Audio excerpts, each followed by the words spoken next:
It's been a banner season for our Canadians so far on the PGA Tour, looking to continue that throughout the Florida swing. Let's take a look at the Canadians and where they stand in the FedEx Cup standings, where Nick Taylor, yes, he headlines the Canucks right now. He's 5th in the FedEx Cup standings. Taylor Pendrith is 26th.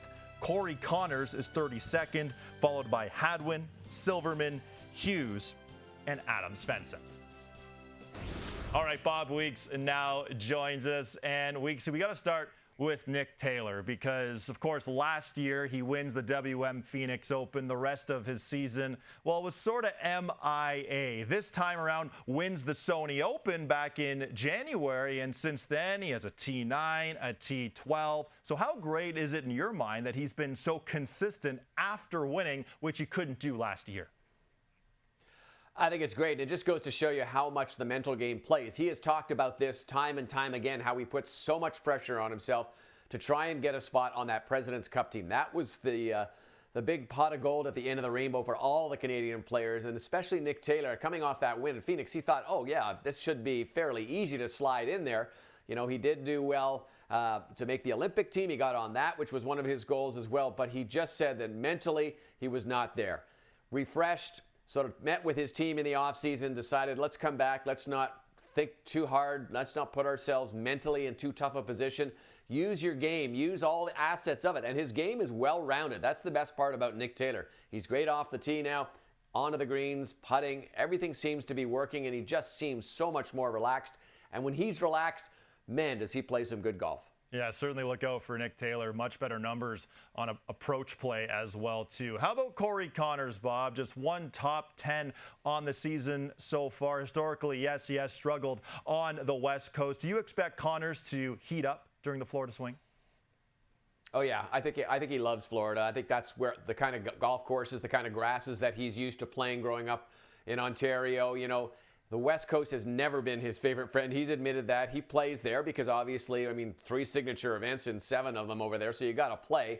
And I think he just kind of pushes himself through that. He did have a good finish to start the season off in Hawaii, and then kind of mediocre stuff. Nothing terrible. I'm not really worried about Corey Connors. I know his game is going to show up. I know by the time we get to Augusta, he'll be well primed. He'll be well set.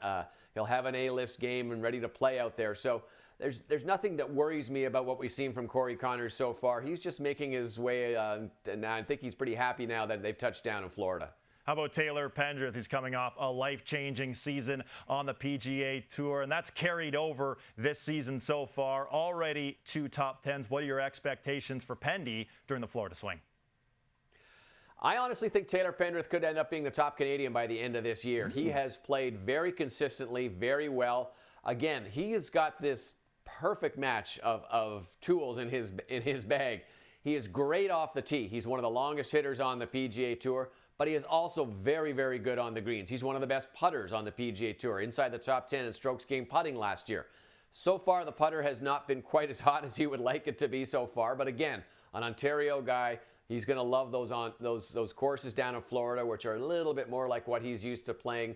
He lives down in Florida now, so again, some more home games and some familiarity with the scenery and things. So I think he's going to just continue to get better and better, and we'll see him, of course, at Augusta National as well. Yes, we will. I can't wait for that. Now, Pendrith, of course, has made 17 straight cuts on the PGA Tour. He's one of 4 Canadians playing this week. Mackenzie Hughes is one of them as well, Ben Silverman and Adam Svensson. Now, for Mac, his 2024 ended really nicely. 4 top 10s in his last 5 worldwide starts to end 2024. 2025, on the other hand, well, he has struggled. What do you think Mac has to do with his game to get more consistent this year?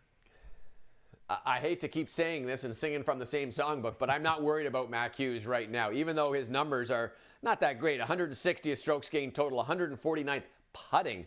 Last year, he was 36th and 3rd in those 2 categories. He comes over to the East Coast, he'll be better. His West Coast, the last 4 years, 1 top 20 and 5 missed cuts in the tournaments that he has played. The history is just not on his side over there. I think mentally you can get yourself in a bit of a funk that I don't like these golf courses. I'm sure some of them are to his liking, but I think he really enjoys when he's playing closer to home on this side of the continent. So I'm expecting Mac Hughes to improve considerably, starting hopefully with this week. Weeksy, I am loving the glass half full, optimistic approach here for our Canadians. But if you had to pick one, who's the next Canadian to win on the PGA Tour? I mean, it could be Nick Taylor again, but I would probably go with Taylor Pendrith. I just think he has got so much in his arsenal. I just think he has such a good toolkit. I think he has so many aspects of his game that shine when he starts to really hit his stride.